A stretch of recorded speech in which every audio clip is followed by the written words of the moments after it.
લગાન ફિલ્મથી મશહૂર થયેલ ભુજ તાલુકાના કુનરિયા ગામમાં ભારતના વડાપ્રધાનના 74મા જન્મદિને કચ્છ મોરબી સાંસદ વિનોદભાઈ ચાવડા અને જિલ્લા અને તાલુકા પંચાયતના સભ્યોની ઉપસ્થિતિમાં કુનરિયા ગામમાં 74 વૃક્ષો વાવીને ઉજવણી કરવામાં આવી હતી। વડાપ્રધાન નરેન્દ્ર મોદી આપેલ સૂત્ર એક પેડ માં કે નામને કુનરિયા ગામે સાર્થક કરી બતાવ્યું। વડાપ્રધાન નરેન્દ્ર મોદીનો 74મો જન્મદિવસ હતો ત્યારે ભારતના વડાપ્રધાન નરેન્દ્ર મોદીના જન્મદિવસ નિમિત્તે ભારતભરમાં અનેક જગ્યાએ વિવિધ પ્રકારના કાર્યક્રમો યોજવામાં આવ્યા હતા। મુખ્યત્વે જનહિતના કાર્યક્રમ યોજીને ભારતીય જનતા પક્ષના વડાપ્રધાનના જન્મદિવસની ઉજવણી કરવામાં આવી હતી। ત્યારે 17 સપ્ટેમ્બરે વડાપ્રધાન નરેન્દ્ર મોદીના 74મો જન્મદિવસ હતો ત્યારે ભાજપ દ્વારા વિવિધ કાર્યક્રમ યોજવામાં આવ્યા હતા। મુખ્યત્વે લોકહિતના કાર્યક્રમ યોજી ભાજપ પક્ષ દર વખતે નરેન્દ્ર મોદીના જન્મદિવસની ઉજવણી કરે છે। ત્યારે લગાન ફિલ્મથી મશહૂર થયેલ ભુજ તાલુકાના કુનરિયા ગામમાં ભારતના વડાપ્રધાનના 74મા જન્મદિને કચ્છ મોરબી સાંસદ વિનોદભાઈ ચાવડા અને જિલ્લા અને તાલુકા પંચાયતના સભ્યોની ઉપસ્થિતિમાં કુનરિયા ગામમાં 74 વૃક્ષ વાવીને ઉજવણી કરવામાં આવી હતી। વડાપ્રધાન નરેન્દ્રભાઈ મોદી આપેલ સૂત્ર એક પેડ માં કે નામને કુનરિયા ગામે સાર્થક કરી બતાવ્યું। આપણે સૌ જાણીએ છીએ કે રાષ્ટ્રના પનોતા પુત્ર અને વિશ્વ નેતા આદરણીય નરેન્દ્રભાઈ મોદી સાહેબનો આજે 74મો જન્મદિવસ હતો।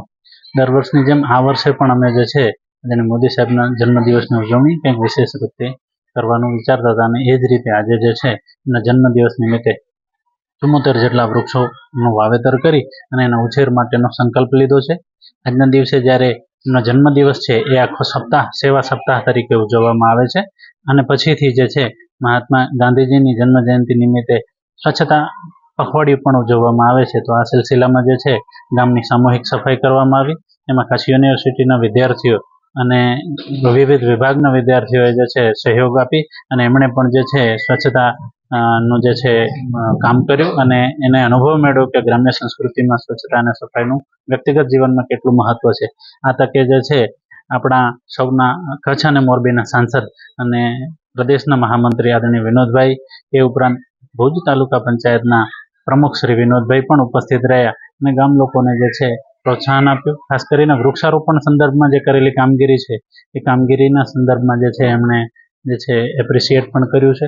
આગામી દિવસોમાં અમને વધુ પ્રેરણા મળશે કે હજુ વધુ વૃક્ષોનું વાવેતર કરી પર્યાવરણનું જતન કેમ કરી શકાય અને સ્વાસ્થ્યને જાળવવા સ્વચ્છતાનું શું મૂલ્ય છે, ખાસ કરીને સ્વચ્છતા સ્વભાવમાં આવે, સ્વચ્છતા સંસ્કારમાં આવે એ વાત જે છે આ પ્રસંગે છે લોકો સુધી પહોંચી છે અને એ સૌ વિષયો જ્યારે લોકો સુધી પહોંચ્યા છે ત્યારે સ્વાભાવિક છે કે સ્વચ્છતા એ લોકોનું જીવન માટેનું જે છે એક આદર્શ બની રહેશે અને એ આદર્શને જે છે લોકો એ પરિપાક બનાવવા માટેના પ્રયાસો કરશે। કેટલા વૃક્ષો વાવવામાં આવે કઈ રીતે એનો વિશે આજે 74 વૃક્ષો 74મા જન્મદિવસે વાવવામાં આવ્યા અને રોડ સાઈડ વૃક્ષો હતા। એનું ટ્રી ગાર્ડ સાથે જે છે વૃક્ષારોપણ કરવામાં આવ્યું છે અને સ્વાભાવિક છે કે ગામના સ્વૈચ્છિક સ્વયંસેવકો છે એ જે છે આ વૃક્ષોનું જતન કરશે। ખાસ કરીને જે છે એના પીવાના પાણીના વિષયો હોય અથવા ગાયો કે ભેંસો જ્યારે આવા ટ્રી ગાર્ડને જ્યારે નુકસાન કરતી હોય ત્યારે એને ફરી ઊભું કરવાના જે છે એ સંકલ્પ સાથે આજે જે છે 74 વૃક્ષોનું વાવેતર કરવામાં આવ્યું છે। વિનોદભાઈ ઉલ્લેખ કર્યો કે સૌથી વધુ વૃક્ષો વાવવામાં કેટલા વૃક્ષો વાવ્યા? અમે જે છે 2017થી અમારા વૃક્ષારોપણની શરૂઆત કરી હતી। 1,92,000 જેટલા વૃક્ષો જે છે અમે ગામમાં વાવ્યા છે। એમાંથી આજે 1,74,000 જેટલા વૃક્ષો હયાત છે। એના માટેનો અમે જે સર્વે કરી અને આંકડો આપ્યા છે કે સ્થાનીય પ્રજાતિના ઘણા બધા વૃક્ષો જે છે અમે વાવ્યા છે ઘરોમાં અને રોડ સાઈડ અને બાકીના જે છે પંચાયતના વિવિધ 11 જેટલા પ્લોટોમાં જે છે આ વૃક્ષોનું વાવેતર થયું છે।